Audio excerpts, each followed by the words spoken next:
Le projet de la grande transfiguration qui est à Sainte-Catherine, qui doit se dérouler à Sainte-Catherine, entre le mont Moïse et le mont Sainte-Catherine. Là-bas se trouve l'église, le monastère de Sainte-Catherine, Ayoun Moussa, la vallée de l'Der ou la vallée du monastère, et le coût est évalué à 4 milliards de livres égyptiennes. Pour nous donner plus d'éclaircissements, nous avons le plaisir d'avoir en ligne M. Hazem Badawi, guide touristique. Monsieur Hazem Badawi, bonsoir et bienvenue avec nous. Monsieur Hazem Badawi, êtes-vous en ligne? Allô. Oui, bonsoir, Monsieur Hazem Badawi. Je vous entends très mal, madame. Je vous entends très mal. Est-ce que je vais essayer de parler voilà, plus fort? voilà, maintenant ça va. D'accord. Alors, rebonsoir, Monsieur Badawi, et bienvenue avec nous. Aujourd'hui, il s'agit du projet de la transfiguration ou de la grande transfiguration à Sainte-Catherine, dont le site se trouve entre le mont Moïse et le mont Sainte-Catherine. On aimerait en savoir plus concernant ce grand projet. À vrai dire, madame, c'est un honneur toujours d'être avec vous, comme ça, en direct. Alors, au propos de ce projet, il a démarré depuis longtemps, je vais vous dire, depuis plus que 20 ou 25 ans, l'État a décidé de développer cette région-là. Surtout, ça s'appelle la région des religions. Surtout, c'était le passage des pèlerinages de toutes les religions depuis la nuit des temps. Soit qu'on parle du mont Moïse, que Moïse a parlé avec Dieu au sommet de cette montagne, où les chrétiens, quand ils se sont faufilés ou qu'ils ont fait la fuite pour se cacher la torture de la période romaine, et ils ont logé dans des cellules qui ont devenu des grands monastères maintenant et productifs, et c'est le but de tous les visiteurs de tout le monde. Aussi, les musulmans ont utilisé cette route-là qui est surtout entre le mont Moïse et Sainte-Catherine, cette région de Sud-Sinaï, comme endroit au passage de pèlerinage entre le pays du Cham, qui s'appelle l'Arabie Saoudite aujourd'hui, et l'Égypte et tous les pays du nord d'Afrique.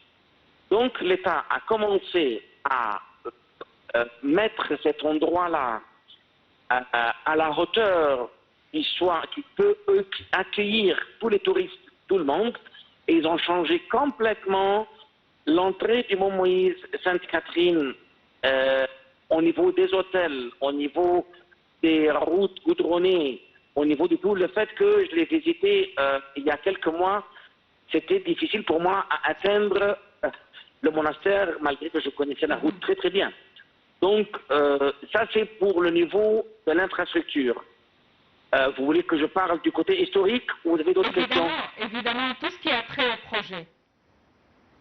Très bien. Donc, pour la partie historique, on sait bien que cet endroit-là, il y a un des monastères des plus anciens, ou vieux monastères, qui est antique, là où il y a le puits, là où Moïse, le prophète, a rencontré les filles de Jéthro.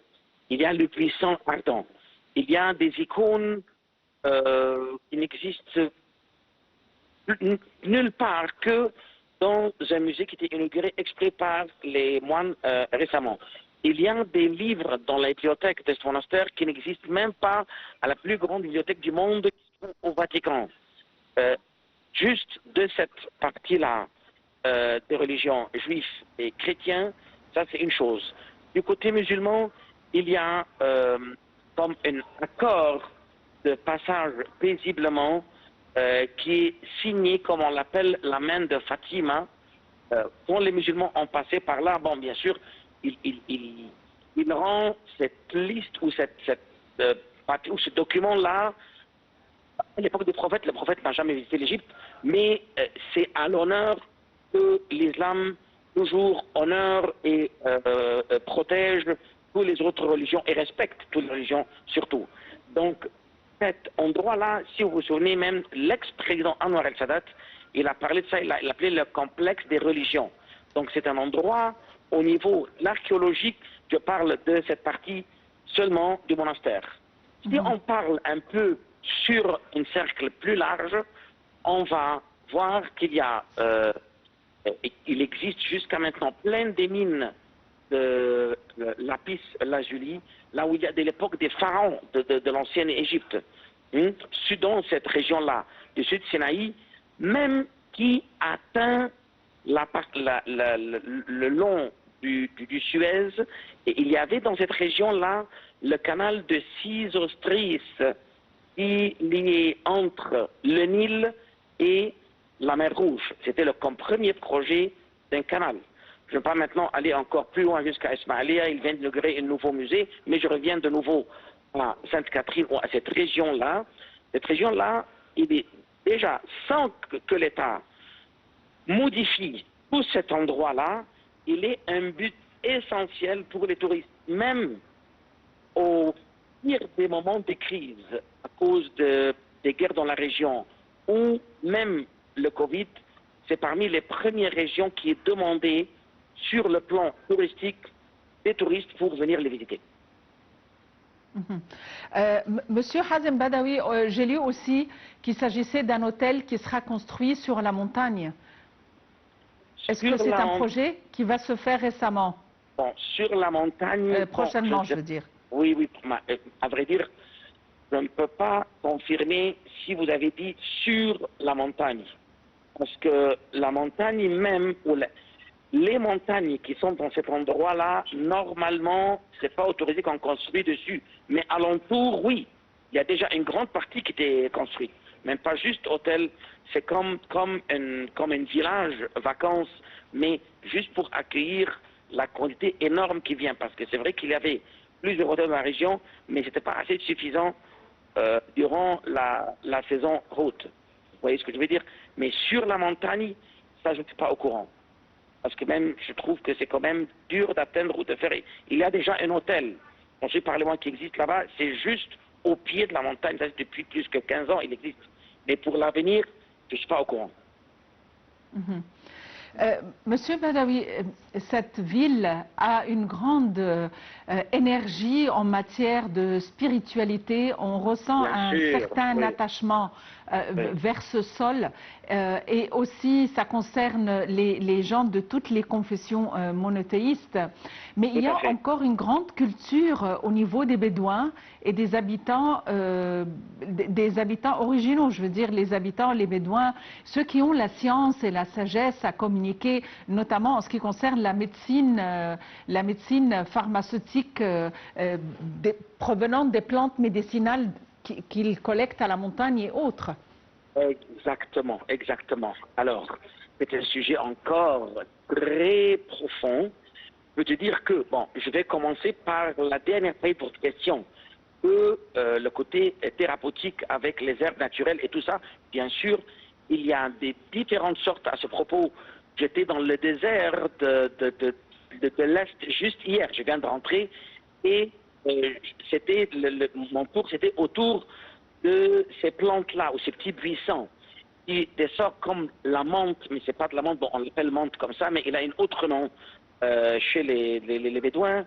Aussi, les arbres qui donnent les tiges pour le nettoyage des dents, et d'autres différentes herbes naturelles qui le mélangent ensemble et qui font une sorte de crème pour la peau, pour faire le soin, pour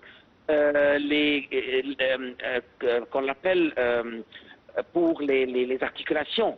Il y a tous, bien sûr, cette sorte de soins au propos. C'est les Bédouins qui savent faire ça et ils ont une très grande activité. Je passe aux deuxième étape de votre question, comme vous avez dit, les méditations et cette sorte de tourisme, c'est aussi, il est très très fréquenté et recommandé. Et moi, j'ai fait aussi j'ai guidé beaucoup de groupes quand quand était ouvert pour faire le safari. Avec les Bédouins et cette activité-là, vous n'avez pas idée combien il est très attractif, surtout, comme vous venez de dire, pour les religions monothéistes et pour aussi des méditations, des différentes nationalités. Vous savez, Madame, il n'y a pas une nationalité spéciale, il y a plein de différents pays qui cherchent ça. Et je veux vous dire que récemment, je ne sais pas si vous savez ou pas, la police, l'autorité égyptienne a arrêté, et ça c'est, je peux vous dire, c'est une nouvelle du ministère de Tourisme, je peux vous le dire, c'est une nouvelle, c'est qu'ils ont annulé complètement les convois qui escortaient les touristes qui circulent dans cette région-là, Sainte-Catherine, Sharm el-Sheikh, Nouéba, tout ce triangle-là, surtout pour aller à Sainte-Catherine, ils ont dit pour ne pas ennuyer les touristes avec ça, surtout maintenant, cette région était sur 100% de la part de l'État, bien sûr, que le Premier ministre a autorisé ça et le ministère du Tourisme a sorti un papier pour nous qui ont dit que tous les convois sont défendus, c'est-à-dire cet endroit-là, ça va être, comme on dit, si vous permettez, l'endroit des pèlerinages des différentes demandes, soit thérapeutiques pour les méditations, soit pour les pèlerins qui veulent faire pèlerinage à Sainte-Catherine, Mont-Moïse, et des différentes activités. Et je ne vous parle pas d'activités du safari et du balnéaire, qui est toujours dans cette région-là le joker de l'Égypte ou l'atout numéro 1 pour attirer tous les touristes, même dans les moments les plus pires, quand il y a des événements qui ne sont pas bien bonnes, comme des perturbations ou des choses dans cette région-là. Voilà. Monsieur Badawi, parlez-moi de l'activité de l'ascension le soir qui commence à partir de 2 heures du matin jusqu'à 8 heures du matin pour voir le lever du soleil en haut, tout près de l'église, sur ce qu'on appelle les escaliers. Évidemment, ce ne sont pas des escaliers, mais cette trajectoire nocturne, que font les gens à présent? Enfin, en fait, je l'ai faite il y a 20 ans, donc j'ai beaucoup de curiosité pour savoir qu'est-ce qui se passe à présent. Eh bien, alors, je vais vous dire le côté, comme on dit, médiatique ou comme propagande et la réalité, d'accord? Et les deux sont corrects. C'est-à-dire, toujours, cet endroit-là, il est vendu, comme on dit, pèlerinage. Les gens commencent à monter la montagne à partir de 1h30 ou 2h après minuit pour voir le lever du soleil en haut. Mais pensons maintenant, voyons quelle est la cause de voir le lever du soleil. Puisque moi, quand j'ai fait aussi, souvent, quand j'étais aussi, il y a longtemps, je faisais ça presque 7 ou 8 fois par an durant la saison, lorsqu'on est au sommet de la montagne, on voit le soleil, c'est vraiment bizarre, on le voit au niveau plus bas, parce que nous, toujours quand on voit le soleil, au lever du soleil, on le voit devant nous et puis il monte. Quand on est en haut, on voit le soleil au niveau bas. Ça, c'est première réalité, je ne veux pas dire naturelle, mais c'est vraiment bizarre que vous voyez le soleil au-dessous de vous. Deuxièmement, on voit le ciel au moment du lever du soleil vraiment en deux moitiés. Moitié en couleur qui commence à s'éclaircir à cause de l'effet du soleil, et le deuxième est absolument noir. Ce qui est une nature, je ne veux pas dire cosmique ou réaliste, qu'on ne peut plus le voir si on est en bas ou si on est sur le niveau normal. D'ailleurs, il faut bien savoir que quand on est au pied de cette montagne-là, on est déjà 1300 mètres au-delà du niveau de la mer, quand on est en bas. Si on monte en haut, on atteint 2400 à 2500 mètres de hauteur. C'est-à-dire, il fait tellement froid en haut, et pas juste ça, c'est qu'en plein hiver, on peut dire, à partir de maintenant, jusqu'au fin du mois de mars, il y a de la neige, il neige en haut. Donc on peut voir de la neige, oui, ici en Égypte, madame, de la neige, de vraie neige, qui parfois empêche les visiteurs d'atteindre le sommet à cause de ça. Parlons des escaliers maintenant que vous venez de dire. Bon, ce sont des marches qui étaient grattées par les moines. On monte cette montagne ou cette excursion-là en deux parties. Une partie soit à pied, soit en dromadaire. Et lorsque le dromadaire s'arrête, ça s'arrête au début de ce qu'on appelle escalier, mais en réalité, ce sont des marches pas naturelles. On peut dire qu'il était gratté ou modifié par les moines de la région qui vivaient là-bas depuis longtemps jusqu'à maintenant. Donc, ce ne sont pas des marches confortables ou escaliers confortables, mais on l'appelle comme ça pour faciliter ou expliquer aux gens qu'ils peuvent utiliser des marches. Ils sont des marches, mais c'est vraiment impressionnant ceux qui peuvent le monter, il doit avoir un état physique comme il faut, où il a une performance physique comme il faut. Parce qu'autrement, ceux qui sont cardiaques ou ceux qui ont des problèmes pour les genoux, l'articulation, c'est déconseillé complètement. Mais si on parle maintenant, Madame Maha, au niveau religieux réellement, et bien sûr, je voulais dire quelque chose que, comme ils disent, il racontent dans l'histoire ou dans la religion, que Moïse, il a monté en haut, il a reçu les 10 commandements dans une des sommets de cette montagne-là, cette partie-là. Hein. Alors, là, s'il y a vraiment des touristes qui font le pèlerinage, les chefs religieux qui sont avec eux, soit des pères ou des abbés ou quelconque, ils disent pas nécessairement d'atteindre le sommet, mais on peut au moins faire quelques pas pour dire juste qu'on a essayé, qu'on a avancé sur les traces du Moïse. Voilà. Ça c'est en grosso modo quand même, je ne vais pas prendre tout le temps pour raconter l'histoire, mais ça c'est tous les points forts dans cette visite-là. Monsieur Hazem Badawi, vous êtes guide touristique, je vous remercie infiniment pour votre intervention. Il faut dire qu'il y a d'autres plans de développement dans d'autres régions en Égypte et nous allons revenir encore une fois à Sainte-Catherine, mais nous profitons pour vous parler du plan de développement de la région de la côte nord-ouest qui vise à exploiter de manière optimale son potentiel, y compris les ressources touristiques, agricoles et industrielles. Rim Samir et Ayachel.